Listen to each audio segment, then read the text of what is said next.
আসসালামু আলাইকুম। Abdul farming life YouTube চ্যানেলের পক্ষ থেকে দর্শক আপনাদের সবাইকে সাদর আমন্ত্রণ। আশা করি সবাই ভালো আছেন। দর্শক, খামার নিয়ে বিভিন্ন কথাবার্তা আপনাদের মধ্যে তুলে ধরি, বিভিন্ন বিষয় নিয়ে। হাঁস পালনের মূল যে মানে আহিলাগুলো, সেগুলো হলো সবচেয়ে বেশি প্রয়োজনীয় হলো আপনার হাঁস খামারের খাদ্য খরচাকে কমিয়ে রেখে হাঁস পালন কিভাবে করবেন। যাই হোক, হাঁস হোক, গরু হোক, মহিষ হোক, সেগুলোকে আপনি যদি যত্ন সহকারে পালন করেন, সেক্ষেত্রে খাদ্য তো অবশ্যই আপনাকে খাওয়াইতে হবে। তার ভিতরেও খাদ্য খরচা আপনি কিভাবে কমের ভিতরে রাখবেন, অর্থাৎ অল্প খরচে ভালো মানের খাদ্য কিভাবে তৈরি করে খাওয়াবেন, সেই বিষয় নিয়ে আজকে আপনাদের মধ্যে কয়েকটি কথা বলবো। অবশ্যই যারা ইচ্ছুক পুরা ভিডিও জুড়ে থাকার জন্য অনুরোধ রইল। দর্শক, আমি কয়েক বছরের অভিজ্ঞতার থেকে কিছুগুলো কথা আপনাদের মধ্যে শেয়ার করব। এক নম্বরে, আপনি একজন হাঁস খামারি, সে দেশি হাঁস হোক, চীন হাঁস হোক, রাজহাঁস হোক, হাঁস তো হাঁসই।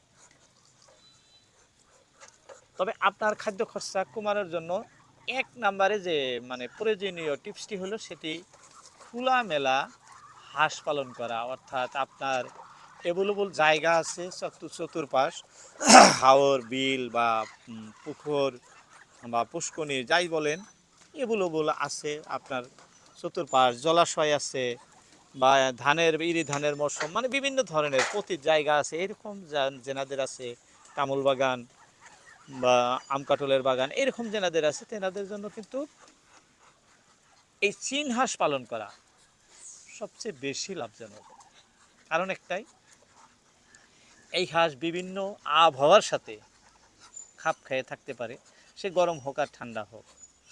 দ্বিতীয়ত, গাও ধোয়ার জন্য সামান্যতম জায়গা হলেই, একটা পানির ভ্যাট হলেই যথেষ্ট, তার বেশি কিছু লাগে না, সেখানে এরা গাও ধোয়। আবদ্ধ অবস্থায় পালন করলেও বেশি ফায়দা আমি করতেছি, আমি জানি দর্শক, অনেক দিন ধরে আমার অল্প জায়গার মধ্যে আমি হাঁস পালন করি। দ্বিতীয়ত, এই হাঁস আপনি কি দিবেন? ঘাস দেন, সবজি দেন, পাতা দেন, আপনার যা আছে বলে। এই যে দেখছেন, আমি কিন্তু এটা ভুট্টার গাছ তুলে দিছি, কেটেও দিইনি। কীভাবে খাইতেছি দেখছেন?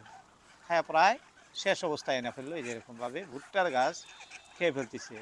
অল্প পরে দেখবো যে এখানে কোনো গাছ পিলা চিহ্ন নাই। যেহেতু গাছ বা শাক সবজি লতা পাতা সব কিছু খায় এই হাঁস, সেই ক্ষেত্রেও কিন্তু একটা প্লাস পয়েন্ট আপনার জন্য খাদ্য খরচা কমানোর জন্য।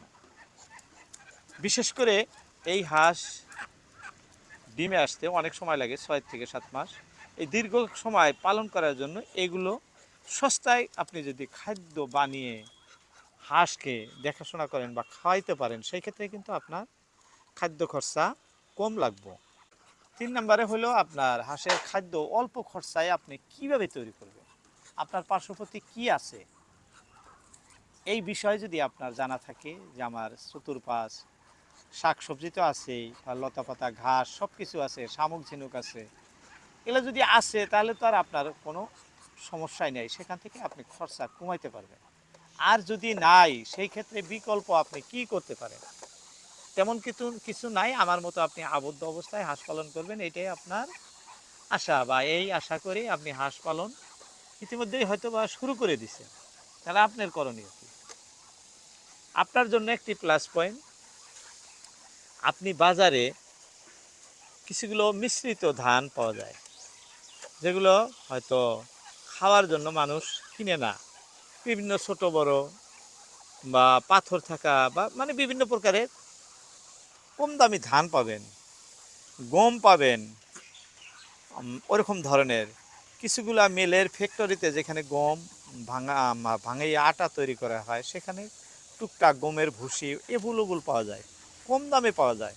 এরকম যে সোর্সগুলো আছে, আপনি সেই সোর্সগুলো সেই জায়গাগুলোর সাথে কিছু পরিমাণে হলেও যোগাযোগ রাখা শুরু করে দিবেন। আর সন্ধ্যাবেলায় আপনার সবচেয়ে বেশি দরকারি যেটা, সন্ধ্যাবেলা আপনি আপনার পার্শ্ববর্তী যে মার্কেট আছে সেই মার্কেটে আপনি একটা চক্কর মেরে দিবেন, ঘোরাঘুরি করবেন যে আজকে সবচেয়ে নিম্নমানের সবজি কি আছে একদম সস্তায় বা বিক্রি হইল না বা বিক্রির অনুপযোগী, যেমন পেঁয়াজ, আলু, টমেটো, পটল, ঝিকা, যাই হোক, লাউ, কুমড়া, বাঁধাকপি, ফুলকপি, কোনটা মানে একদম নিম্ন স্তরে, হয়তো 2 টাকা 3 টাকা কেজি বা 200 টাকা 300 টাকা কুইন্টাল বা 400 টাকা কুইন্টালে বিক্রি হইতেছে, মানে খাওয়ার উপযোগী নেই। এই ধরনের সবজিগুলো আপনি বাজারের থেকে ক্রয় করে নেবেন, নিয়ে আপনার হাঁসের জন্য গ্রাইন্ডারে দিয়ে পিষে দানার সাথে মিশ্রিত করে খাওয়াতে পারেন। এটা একটা সহজ রাস্তা খাওয়ানোর। আর যদি কোন যে না আমি এইভাবে খাওয়াবো না, তাহলে আপনাকে করতে হবে যেটা, সবজিগুলো কেটে টুকরা টুকরা করে সামান্য সিদ্ধ করতে হবে।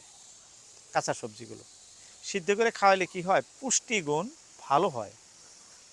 সিদ্ধ খাদ্য খাইলে হাঁসের, এই যে আমাদের হাঁসগুলো দেখতেছেন কাঁচা খাইতেছে, এর চেয়ে কিন্তু এই বস্তুটাই অল্প সামান্য সিদ্ধ করে দিলে যদি খায়, সেই ক্ষেত্রে প্রচুর এক্সট্রা, মানে ভিটামিন এক্সট্রা পাওয়ারের ভিতরে আছে, সবজির মতো হয়ে যায়। আর সেটা খাইলে হাঁসের গুণগত মান আরও ভালো হয়। ও সিদ্ধ যে কোনো বস্তু খাইলে হাঁস প্রচুর ডিমও দেয়, সেখান থেকে রোগে আক্রান্ত কম হয়। মানে খাদ্যটাই এক প্রকারে খুব শক্তিশালী খাদ্য, মিশ্রিত টাইপের খিচুড়ি টাইপের যদি খাওয়ান। তারপর আপনার এই ধরনের যদি সুবিধা আছে পাইলেন, তাও নাই, কোনো কিছুই নাই আপনার চতুর্পাশ, তাহলে আপনি কি খাওয়াবেন? আপনি যে পুকুরে হাঁস পালবেন, সেখানে আপনি শামুক চাষ করতে পারেন। বিলেত থেকে শামুক 2-4 বস্তা বা 2-4 20 কেজি আনিয়ে আপনার সেই পুকুরে যদি, জলাশয়ে যদি ছেড়ে দেন, কিছুদিন পরে দেখবেন সেখান থেকেই অনেক প্রচুর বাচ্চা দেয় শামুক। আর আস্তে আস্তে কী হবো, আপনার পুকুর ভরে যাব শামুক দিয়ে। আপনি সেই শামুক খাওয়াইয়াও কিন্তু হাঁসের খাদ্য খরচা কমিয়ে আনতে পারবেন। যাই হোক, এই ধরনের কিছুগুলা মানে প্রয়োজনীয় সুবিধা আপনার মানতে হবে। যদি এই সুবিধাগুলোর যে কোনো একটা আপনার মানে আশপাশ বা আপনার হাঁস খামারের জন্য প্রযোজ্য হয়ে যায়, সেক্ষেত্রে আপনার হাঁস পালন করা লস কোনো মতেই হবো না, বরং অনেক অনেক অনেক অনেক লাভ হব।